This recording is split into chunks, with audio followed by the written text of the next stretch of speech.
The Paper Bag, Chapter 17. I didn't know what to say. The girl just stood there twisting a finger in her hair. It took me a minute before I finally said, "Hi." She looked uneasy, or was it me? I don't like big crowds. They make me nervous. Are you speaking English or French to me? French. That is the language you are speaking to me in. I'm sorry, I didn't realize I was doing that.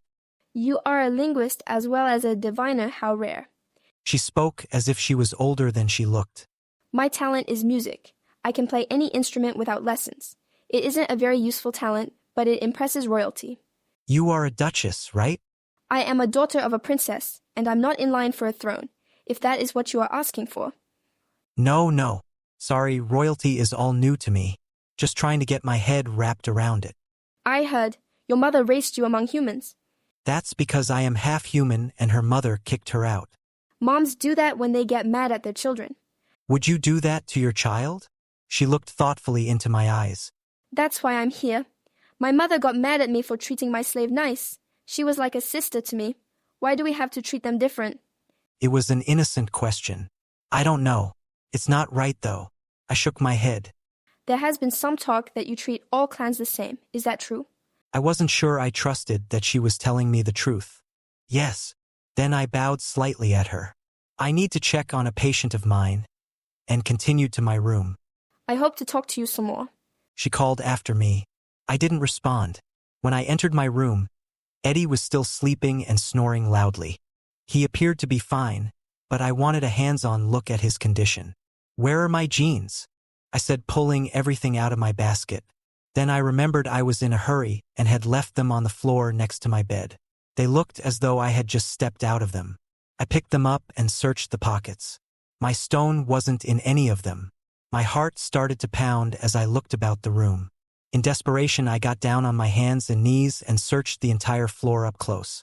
Just when I was about to give up, I found it.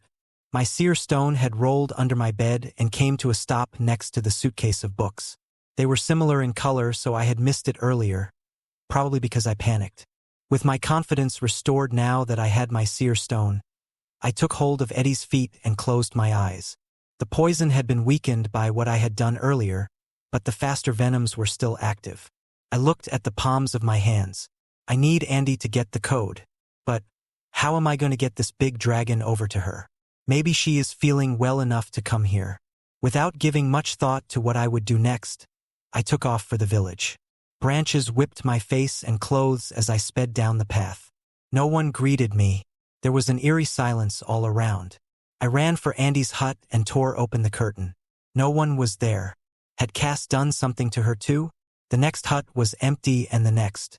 I ran to Bean's hut, sure that he would be too ill to move. The curtain was opened. My heart sank. Who are you looking for? A soft voice said behind me. Slowly I turned to see who it was. Snow stood on a path just out of the light, her white hair glowing in the moonlight.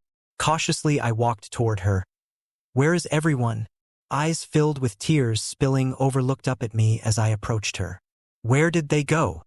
They are in hiding. Why are you out here? I was confused as to why she would ask me that. Eddie needs help. He's been poisoned.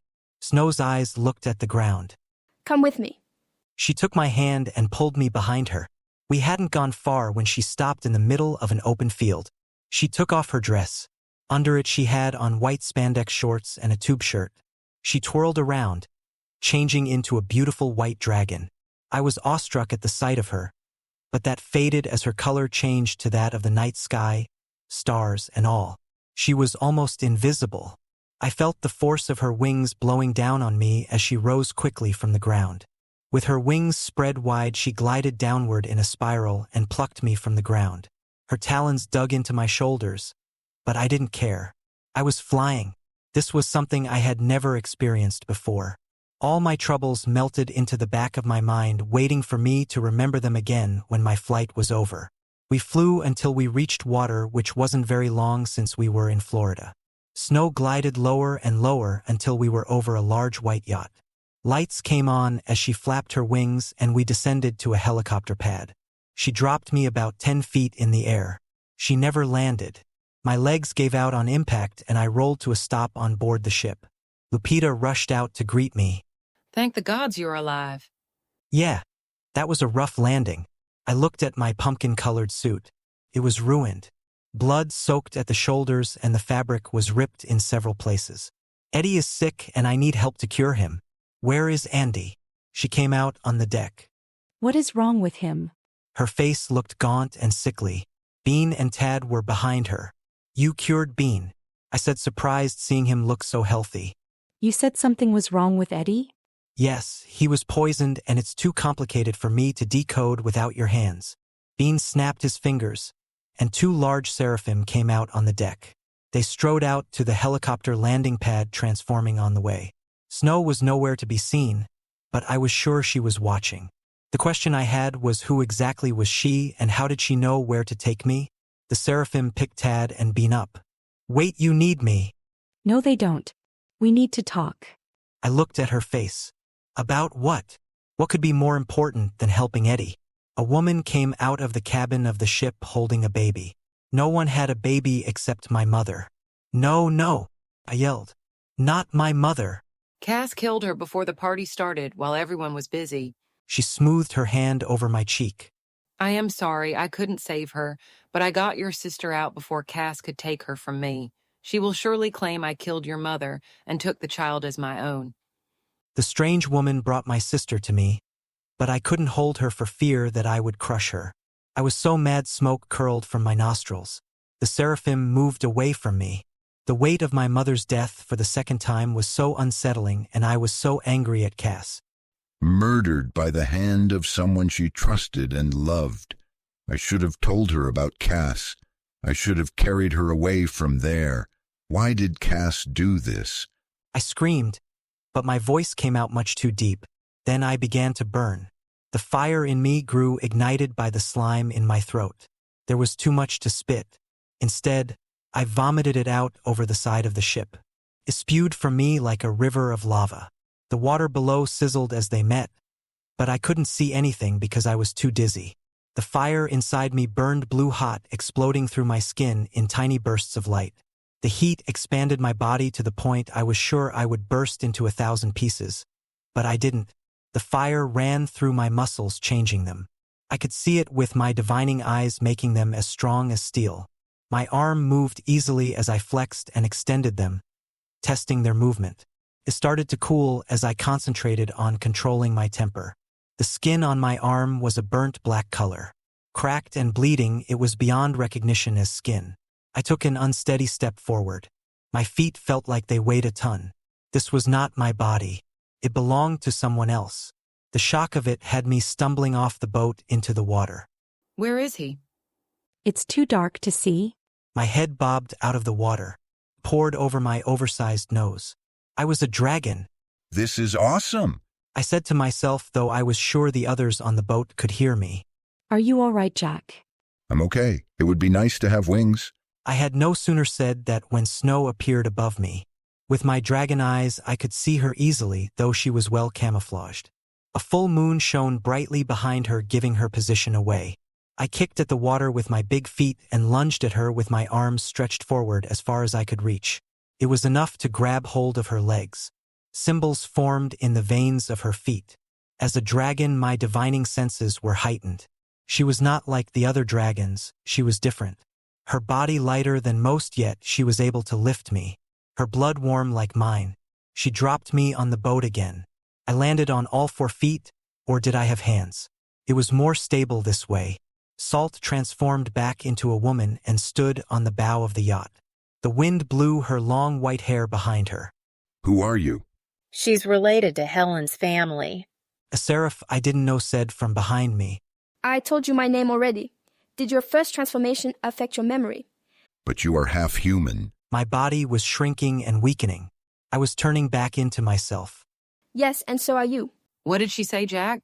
Nothing important. Could someone bring me a coat, robe, or something to wear? I had completely burned up my clothes. Andy took pity on me and brought me a blanket. Now that I'm calm, tell me what happened. I sat on a wooden chair and held out my hands for my sister. How is she? About your sister. Lupita started to say and paused, looking unsure. She showed me what would happen. I couldn't believe what she was saying. This little baby showed you what? My nose filled with the scent of my mother distracting me. Everything was sharper, clearer, but the smell of my mother brought tears to my eyes. "It's just you and me, kid," I whispered and kissed her sleeping face. Did she sleep through everything? No, but she has been sleeping since we arrived here. She is an oracle. But she is too little to speak. My talent is the ability to read minds. When she saw Cass's plan, I saw it. She didn't give me much time, but it was enough. You saw? She dreams in vivid color. What exactly did you see? She dreamed that Cass injected your mother with another poison. Janetta wasn't strong enough to fight it. Cass was with her as she died, trying to explain why. I gulped, fighting the tears. It wasn't about her being queen. She wanted to be a mother. This act was about taking you and your sister for herself, and I was to be blamed. I assure you, Jack, I never would do such a thing. I believe you. Cass is crazy, and I don't understand how she planned to get away with it, seeing that I am a diviner. Why couldn't you read Cass's mind? Guardians keep secrets, so part of their gift is a protected mind. Not even a serpent tongue can break them. The drawback to my gift is that I have to have physical contact with them to read their mind, so I don't do it very often. It is unsettling. You were holding Rose at the time. Yes, babies' minds are pure, not all messed up with problems. I was glad to know that she wouldn't be able to read my mind. Snow continued to stand on the bow of the boat as if she was waiting for something. She was glowing in the moonlight, beautiful and white. I wonder if she knew the effect she had on me. To be honest, I wasn't sure what I was feeling for her. Maybe it was because she saved me 2 times in one night. I felt my shoulder. My wounds were gone. I pulled down the blanket to look at it. There wasn't even a scar. Has Rose showed you anything else? No, your mother wanted to care for her, so I only helped when necessary. Your mother was a very kind seraph. Did my mother have any talents? She was a very loving mother. That is a talent many seraphim lack. Yes, she was. I sighed and watched my baby sister sleep. Curing my mother and finding my father had been my goal. Now I wasn't so sure if my father was alive either. I held my sister close to me and contemplated our future. It was a calm, cool night. Many boats along the shore were decorated with Christmas lights. Snow stood motionless, looking off in the distance like a sentinel. Lights just off the shore moved slowly toward us. None of the other boats were moving. Is that ship coming towards us? Yes, nothing to be alarmed about. Ships come through here all the time. I stood and started pacing the deck. What is taking Bean and Tad so long? I should have gone with them. My words came out too loud and woke Rose. She pouted up at me just like she did when I put her back into the gym bag. "I'm sorry," I said and bounced her gently. "I've had a bad day." Here, let me take the baby. I looked at Lupita for a long minute, not wanting to give up the smell of my mother or the only family I had left. You are not the only one who has had a bad day. She knows her mother is dead, and she is grieving too. She is just better at it. Lupita held out her arms. Still, I couldn't give her up. "I need to hold her," I whispered. Rose sleeping all the time worried me. I did agree with Lupita that she was grieving, but dragons should be active by their first month, and she was still very sleepy. I shook my head. She was barely a month old, or was she? Time was so mixed up in my mind. I see them. They have Eddie. Okay, now you can have her. I kissed her on the forehead. It's time to work. Snow started humming a soft melodic tune as the seraphim carrying Bean and Eddie's body approached the yacht. Tad arrived first and jumped gracefully onto the yacht to help with Eddie. His head lulled back and forth from the impact. They laid him gently on the ground. Andy was by his side. I joined her and explained what I had done. The code lit up both of my hands. "Here is the entrance point." I pointed to it. Immediately she put her hands on it, and so did I. We looked at our hands together. Frank thinks that if he uses more than 10 poisons, we won't be able to cure him. Like my mother, Bean. The seraphim glided down to the ship, and as soon as their back feet touched the landing pad, they transformed into humans. They were unfamiliar to me, and I knew that the Organsis tribe didn't fly. But look, it's only 12 and they all shine brightly. I've never tried to cure anyone like this before. How did you cure Bean without me? My mother's tribe is a small Native American tribe a few miles away. I sent for them before I took the poison. They showed up just after you left. Together we cured my papa. Where did this other diviner go? She only stayed long enough to help, then she left again. The Kowski tribe was very generous to come. Their diviner had never done it before either, but it worked out. Just put your hands where you feel the body the strongest. I took hold of Eddie's feet. She held his hands. I closed my eyes and my body went after a few poisons, but I had already cured him of most of the poisons in my room. Andy had the rest of the code. It was interesting to watch how another diviner's energy worked. Her energy is red compared to my blue. When all the poisons had been eradicated, I took my hands off Eddie's feet. He should be fine. She sounded relieved. I wasn't surprised when she kissed him on the lips. Wake up, my fire spitter. I smiled and Bean caught my eye. He waved for me to follow him. I gathered the blanket around me and followed him into the cabin. When we went to get Eddie, the party was still going on. We found Frank passed out on the couch. He smelled like whiskey, so we snuck by him easily. Tad found Eddie, and we took him out to the healing stone. We don't think anyone saw the seraphim pick us up. We had one of the workers pass a message to Salty's daughter.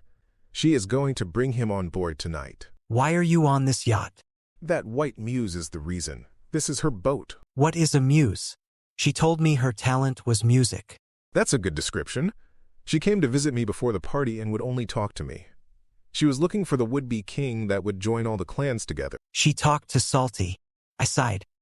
She brought a creature with her from Paris. It is on another yacht. Not even the old diviner in Paris could divine what it is. But he said that it doesn't belong to any clan that he knows of. Do you think it could be my father?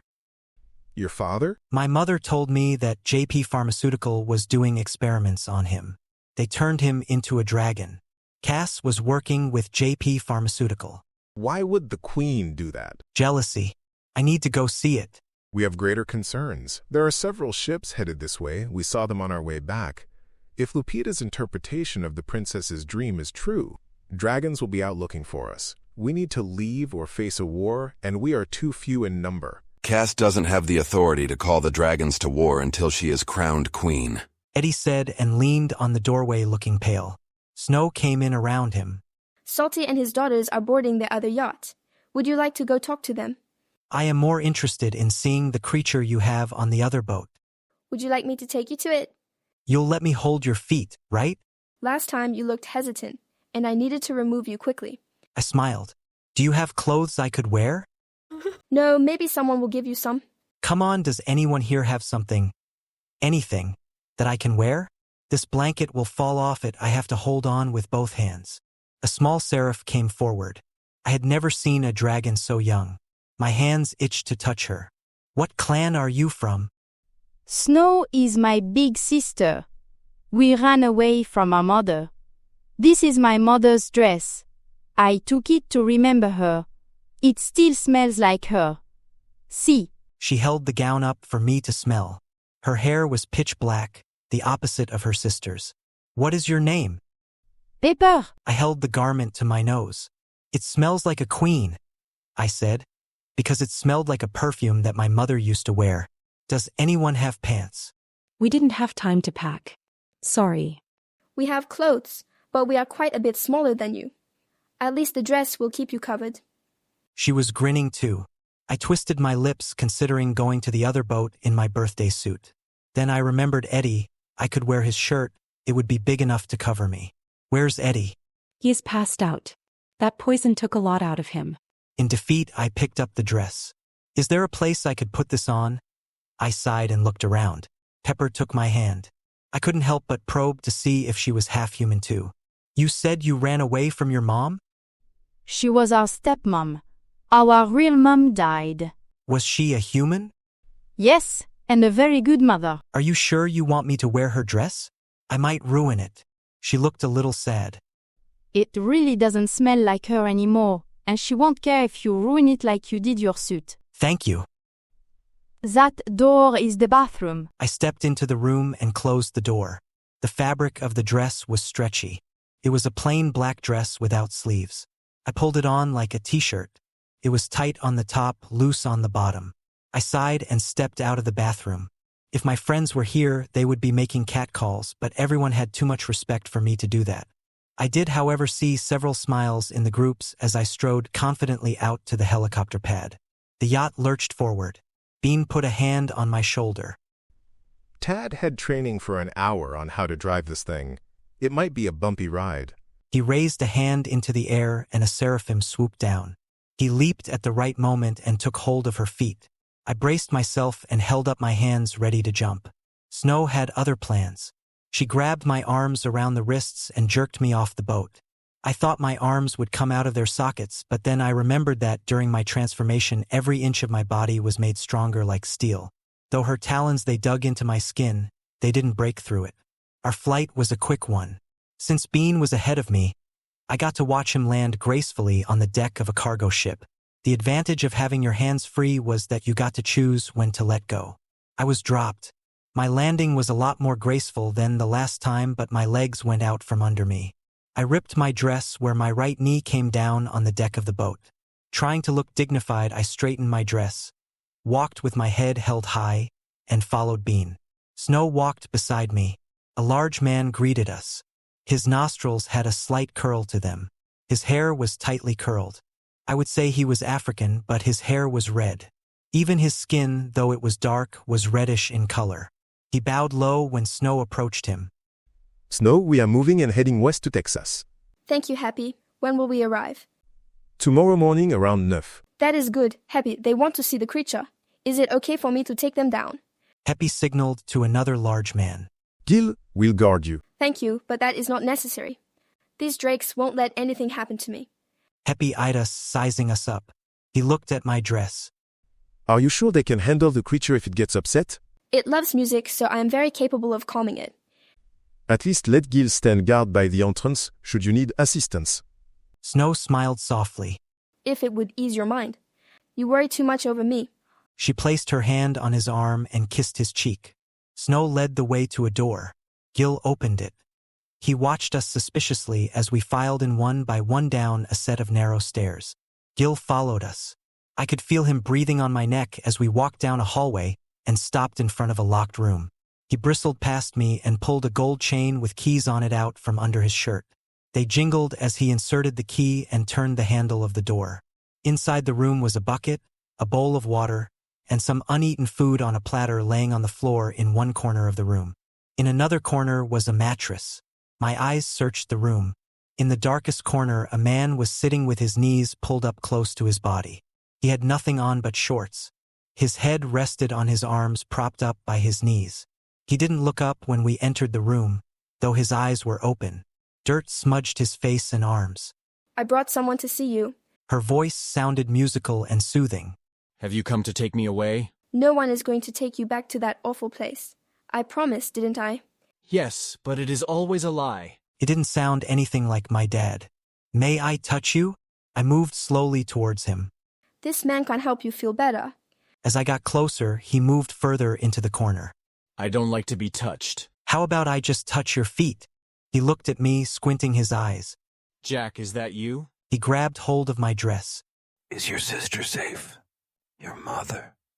She was so sick. I wanted to save her too, but she couldn't walk. Dad! He broke off sobbing and released his hold on me. I couldn't save her. I couldn't save her. I looked at Snow. Why is everyone afraid of him? His mind is unstable. I can see that, but he seems harmless. He can easily get agitated and then there is trouble. My father, the master of self-control. I couldn't believe what I was hearing. Does he have to stay in here? Dad, I said, interrupting his mumbling. I moved so I could touch his feet. Do you want to see Rose? I gently placed my right hand on his foot. Who is Rose? He looked at me with his eyebrows pulled together. Your daughter. She is named after you. I put my right hand on a foot. My divining gift went to work. There were traces of poisons, but nothing I couldn't handle. I closed my eyes and sat in front of him. He was a mess inside. I didn't understand all of it, but I did what I could. My heat spread everywhere, strengthening him. His heart was fine and beating strong. I moved into his mind. Electric waves of thought bloomed like fireworks across his frontal lobe, coming faster and faster. I felt his feet get bigger and let go of him. My father fully transformed into a dragon as I backed away. He was not a normal dragon. On his back were folded wings like a seraph. Seeing the surprise on my face, he blended into his surroundings. "Who turned you into this?" I was so mad I accidentally used my serpent's tongue on my father. Your mom's sister, Cass. She owns JP Pharmaceutical. "How did you find out?" I saw her there when I escaped and did some research during the brief time I was free. "How did you end up here?" When the building was destroyed in Paris, I escaped and she found me. He pointed at Snow. You are amazing. You fixed his brain. "How can my father be fixed? Look what they did to him." I held my hands out towards him. This was the cruelest thing Cass could have done. All this for what? Jealousy? Look at me, I'm in a dress with smoke coming out of my nostrils, and my father is a seraph. If Mom could see us now, I think she would seriously be worried about us raising Rose. It's the end of the chapter. It's time to subscribe.